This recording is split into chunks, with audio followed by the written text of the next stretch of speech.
आणि मनोज जरांगे पाटील यांच्या मुंबईतल्या आंदोलनावरनं चांगलंच राजकारण पेटलंय। सुरुवात झाली ती संजय राऊतांच्या एका दाव्यावरनं, वक्तव्यावरनं। मुंबईतल्या आंदोलनाच्या जोरावरती काही जण देवेंद्र फडणवीसांना अडचणीत आणण्याचा प्रयत्न करत होते, असं गंभीर आरोप संजय राऊतांनी केलाय। राऊतांच्या आरोपामुळे नवीन वादाला तोंड फुटलंय। संजय राऊतांनी थेट महायुतीतल्या अंतर्गत वादावादीवरतीच बोट ठेवलं, तर सत्ताधाऱ्यांनी राऊतांच्या आरोपाचा खरपूस शब्दात समाचार घेतलाय।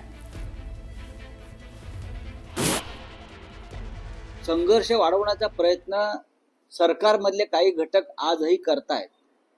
सरकारमधल्या काही घटकांची इच्छा होती की मनोज जरांगे पाटील यांनी माघार घेऊच नये आणि फडणवीस यांचं सरकार अडचणीत यावं। इतके मोठे जे आंदोलक इथे आणले, त्यांच्या गाड्या घोड्या वगैरे व्यवस्था ज्या माध्यमातून झाला त्या त्यांचंच नाव येत आहे आणि त्यांचा मुख्य उद्देश हा आरक्षण देणे हा नव्हता, मिळवणं हा नव्हता, तर मुंबईमध्ये येऊन देवेंद्र फडणवीस यांच्या समोर आव्हान उभं करणं हा होता।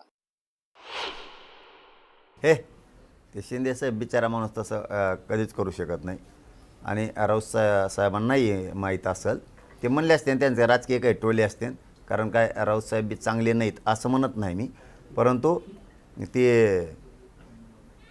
असं खरं असल्याने मी लगेच खरं म्हणलो असतो। आणि आम्हाला आरक्षण नव्हतं पाहिजे, आम्ही मग आता मुंबईत आम्हाला काय म्हणले होते, पाय ठेवून देणार नाही, उभा राहून देणार नाही, मराठी कशी मुंबईत येतो बघू, एक दिवसाच परवानगी। मग त्या राग आम्हाला जर तसं करायचं असलं, फडणवीसला ते धुतलं असतं ते जाऊन वर्षा बांगल्यावर। संजय राऊताचा चाललेला हा जळफळाट एवढ्यासाठी संजय राऊतांनी एवढंच मला सांगावं की एका बाजूला मुंबईमधील तमाम जनता या आंदोलकांना सहकार्य आणि सहाय्य करताना दिसत होती, त्यात मुस्लिम बांधवांनी सुद्धा भरपूर सहकार्य केले। संजय राऊत हा वाटच बघत बसला होता की या आंदोलनात कधी दंगल पिटते आणि हे सरकार अडचणीत येते। पुढची बातमी अजित पवारांसंदर्भातली। राज्याचे उपमुख्यमंत्री आणि अर्थमंत्री अजित पवारांनी सोलापूर जिल्ह्यातल्या करमाळ्याच्या पोलीस उपअधीक्षिका अंजना कृष्णा यांना फोनवरनं दमदाटी केल्याचा आरोप होतोय। माढ्याच्या कुर्डू गावात रस्त्याच्या कामासाठी मुरुम उत्खनन होत असल्याची तक्रार आली आणि त्यानंतर पोलीस उपअधीक्षिका अंजना कृष्णा या घटनास्थळी पोहोचल्या। यावेळी स्थानिक आणि पोलिसांमध्ये जोरदार शाब्दिक चकमक झाली। दरम्यान राष्ट्रवादी काँग्रेसचे कार्यकर्ते बाबा जगताप यांनी थेट अजित पवारांना फोन लावला आणि तो फोन अंजना कृष्णा यांच्या हातात दिला। तर अंजना कृष्णा यांनी अजित पवारांना ओळखलं नाही म्हणून रागावलेल्या अजित पवारांनी अंजना कृष्णा यांना खडेबोल सुनावत थेट व्हिडिओ कॉलच केला। तर हा कॉलचा जो व्हिडिओ आहे तो सध्या व्हायरल होतोय।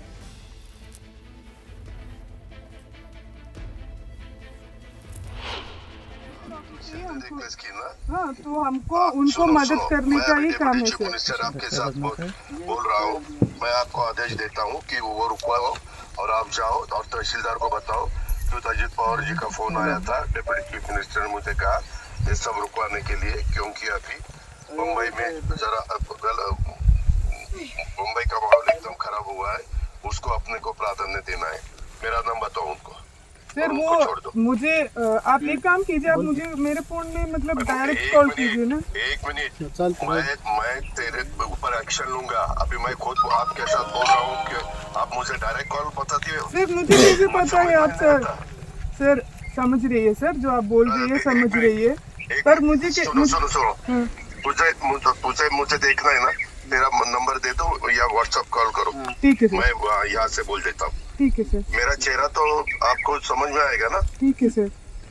इतना आपको डेयरिंग हुआ है क्या सर? मेरे तो कार्रवाई जो किया है मुझे कैसे पता है सर? तर अजित पवारांनी या सगळ्या प्रकाराबद्दल अधिकाऱ्यांची माफी मागावी अशी मागणी अंजली दमानी यांनी केली आहे। त्यांनी याविषयी ट्विट केलेलं आहे। ते आपल्या ट्विटमध्ये असं म्हणतात की करमाळ्यामध्ये ऑफिसर आपलं काम करत होत्या, तर इतरांच्या सांगण्यावरनं त्यांना कॉल करून धमकी देणं हे एका उपमुख्यमंत्र्यांना शोभतं का? माहिती तरी घेतली का अजित पवारांनी?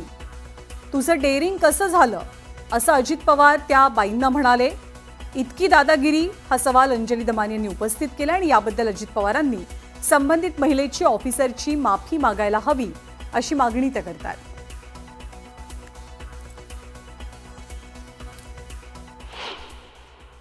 एका प्रोबेशनरी IPS अधिकाऱ्याला जर राज्याचे उपमुख्यमंत्री माननीय अजितदादा पवार कोण अशा प्रकारचा प्रश्न जर एक अधिकारी विचारत असेल तर हे देखील चुकीचं आहे.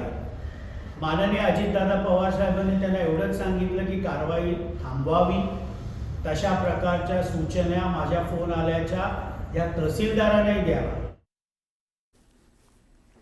आणि यानंतर बातमी आहे देशपातळीवरची पण सगळ्या राज्यांवरती परिणाम करणारी.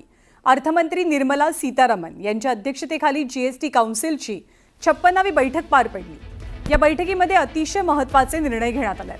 GSTतील 12% आणि 28% हे स्लॅब आता काढून टाकण्यात आल्यात. आता केवळ 5 आणि 18% GSTचा स्लॅब असेल. त्याचा सकारात्मक परिणाम सुद्धा दिसून येईल, ज्यामुळे अनेक वस्तू स्वस्त होणार आहेत. त्यामुळे या सर्व वस्तू 2 स्लॅबच्या आतच बसतील. म्हणजे 28% GST असलेली वस्तू 18% खाली येणार आहे. त्यामुळे त्याचा फायदा हा थेट ग्राहकांना होईल.